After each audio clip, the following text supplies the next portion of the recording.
What happened to you that changed how you view yourself and the world forever? Story 1. A year ago I was depressed, extremely overweight and doing absolutely nothing with my life. I bought a bicycle for $100 on Craigslist, got some camping equipment and put it in a children's bike trailer, and rode to San Diego from Salt Lake City. It was so hard because I was so out of shape, but I made it.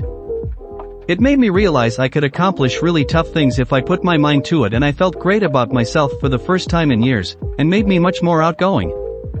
Story 2. I think that I may have been more misogynistic before my brother had a daughter. Now I want her to have the best life possible, and it bothers me to see sexism or misogyny. I was playing poker with some young men the other night and they told a few stories about treating their girlfriends poorly, and then I said I hope that we raise our daughters to have more self-esteem than to date creeps like you. I'm getting old. Story 3.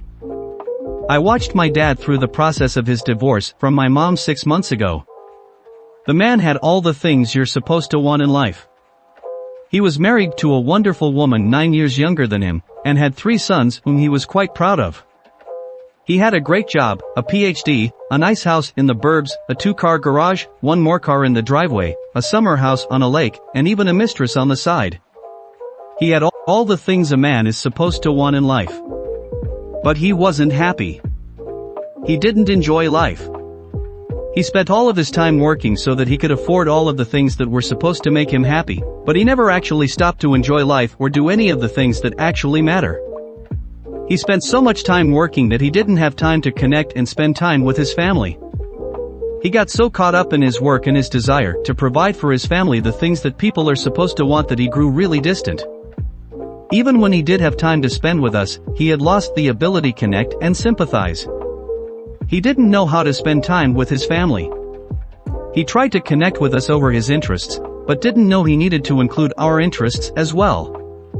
His attempts to connect and spend time with us failed miserably and actually served to drive us further apart. To be fair though, we weren't making much of an effort to include his interests either. He lived in his world, and we lived in ours. He spent most of his time in his office, working and providing, while we enjoyed each other's company and life in general. I'm not very surprised that he turned to a mistress. He didn't really have a relationship with his family, all he really had was what he was supposed to have on paper. So I wasn't really mad at him when I found out. I felt bad for him actually. The affair had been going on for 3 years when my mom found out. The news broke just as I was coming back from school to take a semester off and live at home. While my brothers were off at school, I got the fun job of helping my dad pack and move out. It was while helping him move that I realized how misguided his priorities were. He put extraordinary effort into making sure he boxed up and took with him everything that was his. We worked for hours and hours boxing up a bunch of crap that hadn't seen the light of day in decades so that he could rent a U-Haul and haul it to a storage center where he could pay to keep it. He took things he couldn't possibly ever need or want because they were his. He hauled a massive tool cart all the way to the lake house and placed it next to the identical tool cart that was already there. Seriously, he went through so much effort for shit he didn't need. That night while helping him pack and move, my worldview changed. I realized just how ridiculous our obsession with material things is, and how much that obsession blinds us from what really matters. The vast majority of material things are simply not worth the effort. Who cares if that second toolbox is yours or not? If you don't really need it, what is the point? Who cares if you have a high-paying job, 3 cars, and a lake house if you can't be happy? It's so much more important to spend time with people rather than things. It's connecting with your family and being there for them that matters, not providing them with the things they're supposed to want. I feel bad for my dad that he's in his late 60s, has lost almost everything, and still doesn't understand why he is unhappy. But, I'm so glad that he has given me the opportunity to learn from his mistakes, whether he realizes it or not. Hopefully some of you guys can learn from his mistakes too. TLDR, disregard wealth, acquire happiness. Story 4. I went through something similar in college with my parents. My dad and mom had everything but each other. She found another guy in Canada and my dad divorced her 3 years after he found out. My dad is a lawyer, very career-orientated, and it was ultimately his downfall in his relationship. I'm the oldest of 3 children who feel almost no relationship to my parents, which in some ways is a blessing. They don't hold me anywhere. Seeing that taught me similar lessons about life and love. I was going down the same road with my career and love life. I had a mediocre one-sided relationship with an immature woman I had kept around for 9 years too long. I saw a lot of what my parents went through in that relationship. I was stupid and naive, and it was my first relationship. Mind you, this was 9 years long. I'd invested too much into it with no return, and I needed to grow up. This was an unhealthy relationship for me. So I cut it off and I started meeting women that I was actually interested in and I could love and feel the reciprocation in turn. These relationships were totally different than what I'd ever felt with this girl I was originally with. Seeing my parents go through that taught me a valuable lesson about being stuck with the wrong person simply for commitment's sake. And I'm sure what you learned will come into play later in life for me also. Story 5. I spent 3 days in jail in Miami because of a mix-up in the system. I went out of the country for vacation, and when I came back was arrested in front of my family and girlfriend for having a warrant in a state I don't live in. I'm 22, white middle-class college student. I was the only white guy in my cell block, and I had a good time talking to people I would never talk to my normal life.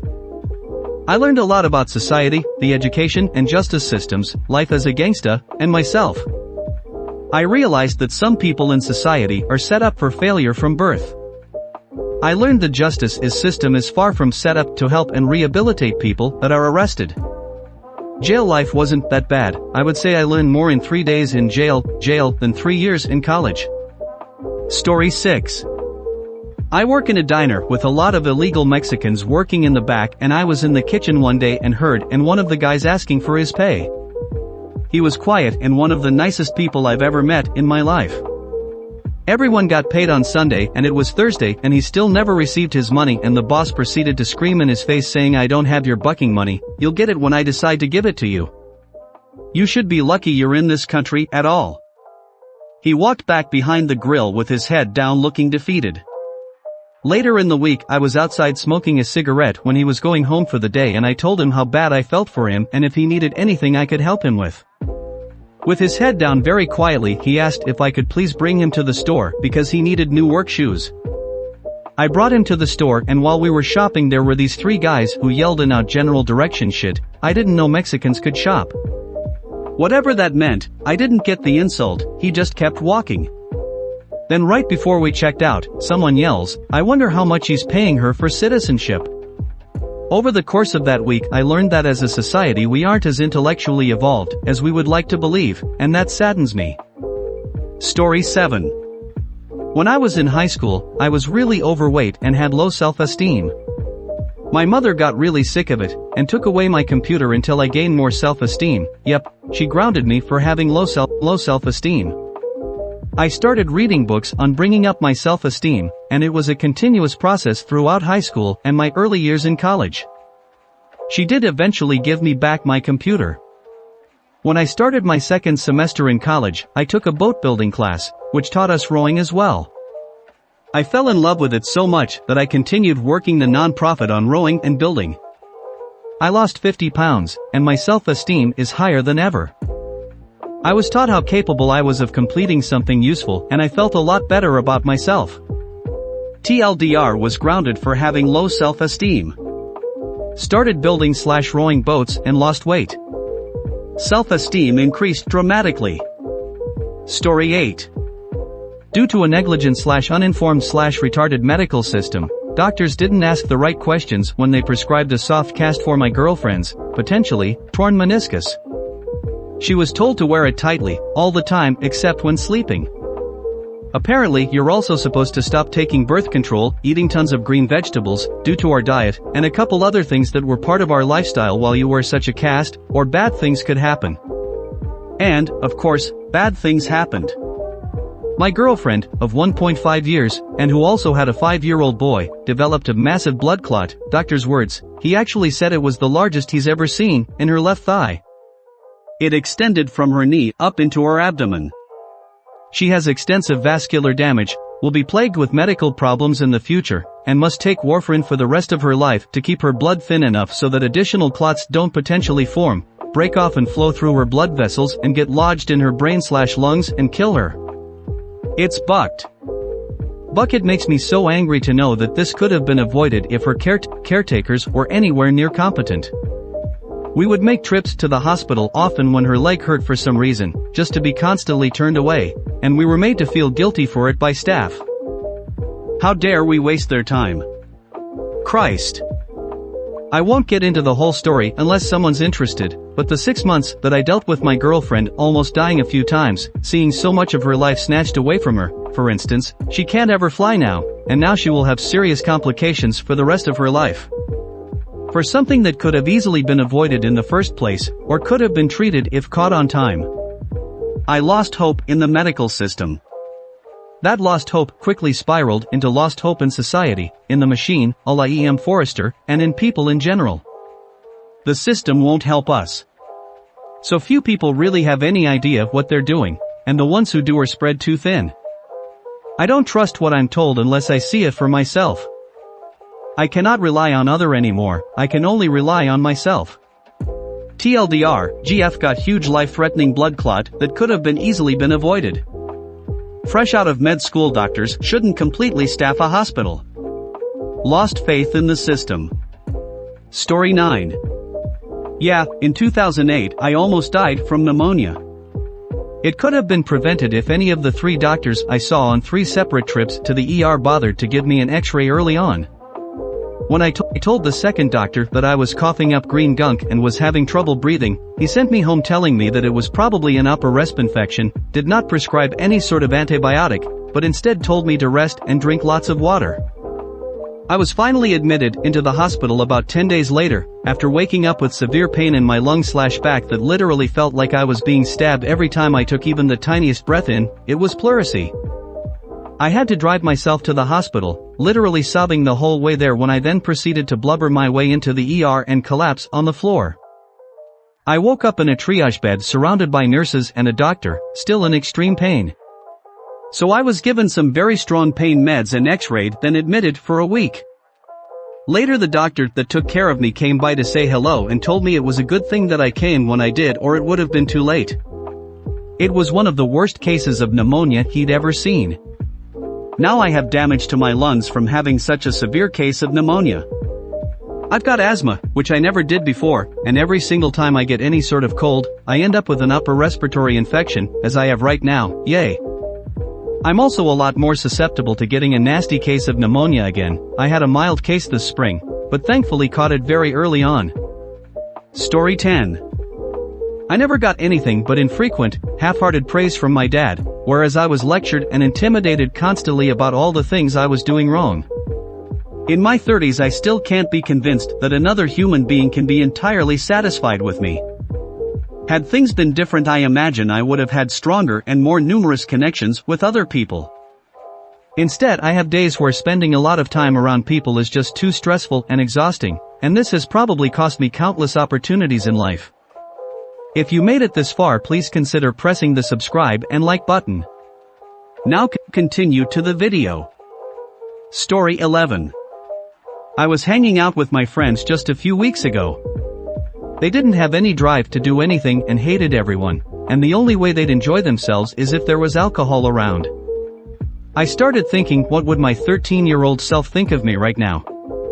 In which, if I were 13, I'd probably hate myself and how I turned out. So, I am gradually leaving my old friends behind and helping out anyone who needs it while I do my walks around town. Which is also some good exercise, not that I'm big, but bigger than I'd like to be. So, I'm getting out more, meeting new people, helping others out, and it's making me feel much better than I did before. Story 12. There have been several things, actually, but here are the ones that stick out the most in my memory. On politics, in college I had an internship at a customs brokerage, with my primary responsibility being entering shipment information on imports for our customers. I learned about how customs classifies classes of goods, textiles, furniture, raw materials, electronics, etc., and about how things like preferred trade status affects the overall economies of the trade partners. For instance, the US allows a wide swath of Chinese goods to be imported for little to no tariff. This helps prop up the Chinese manufacturing economy for those goods. China, in return, invests heavily in US Treasury bonds. China is not our enemy. They are our trade partner, and the trade deficit is by design. On friendship, I once physically carried a girl I was friends with, and secretly had the biggest crush on, into an emergency room with severe, debilitating abdominal pain. Once I was allowed to see her, she told me it was a cyst on her ovaries. This placated me because my sister went through the same thing, and I remember it was very painful. I later learned that my friend had actually gotten a hernia, and during the examination it was discovered that she was pregnant. Later, she had an abortion. It was years before I found out the truth, from her mother of all people. I instantly ceased regarding her as my friend. People who are really your friends don't lie to you about things like that.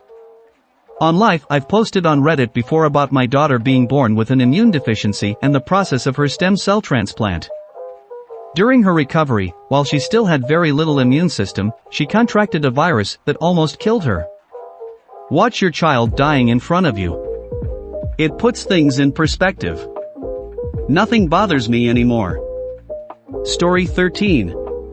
When I was 11, I was just a naive kid who was the most popular kid in his class before. I lived in a small town that had a respected 8-class gymnasium, junior high plus high school. It was customary for smart kids to continue their studies there after 4th grade, so I did. There was a kid in my class. He was hyperactive and was supposed to be taking meds, but he didn't. Some hyperactive kids pick on other kids just for the hell of it. Needless to say, I became his target. This wasn't bullying, since he was weaker, so he resorted to hit and runs. However, the teachers didn't punish him. They only punished me whenever I caught him and hit back. After a while, my parents sent me to a psychologist to find out what was wrong with me. They didn't believe me. Strike 1. The psychologist told them that except being extremely mature for my age, there was absolutely nothing wrong with me. So they went to the principal to discuss my behavior. They were arguing for hours. They were pissed, the principal was pissed, dirty stuff was dug up. In the end, the principal dropped the fact that the parents of the hyperactive kid were supporting the school with rather generous donations, so he was more equal. Strike 2. Also, while they were arguing, somehow politics became the topic. My parents were rather leftists. The director was a member of the Nationalist Party. After this discussion, the teachers started openly discriminating against me in order to drive me away from that school. Yup. Because of my parents' political stance, the whole school turned against me. Strike 3. By the end of 6th grade, this formerly naive and sociable kid became a cynical misanthrope. I left that school, but my cynicism and misanthropy have only got worse since then. Story 14. I quit my job and went to train Muay Thai in Thailand at the beginning of 2009. It changed everything about me. It shattered the comfortable bubble I had grown so weary of, it exposed me to an amazing culture and allowed me to meet tons of awesome people, it improved my fitness tremendously, and it gave me time to figure out what I really wanted to do in life. Story 15.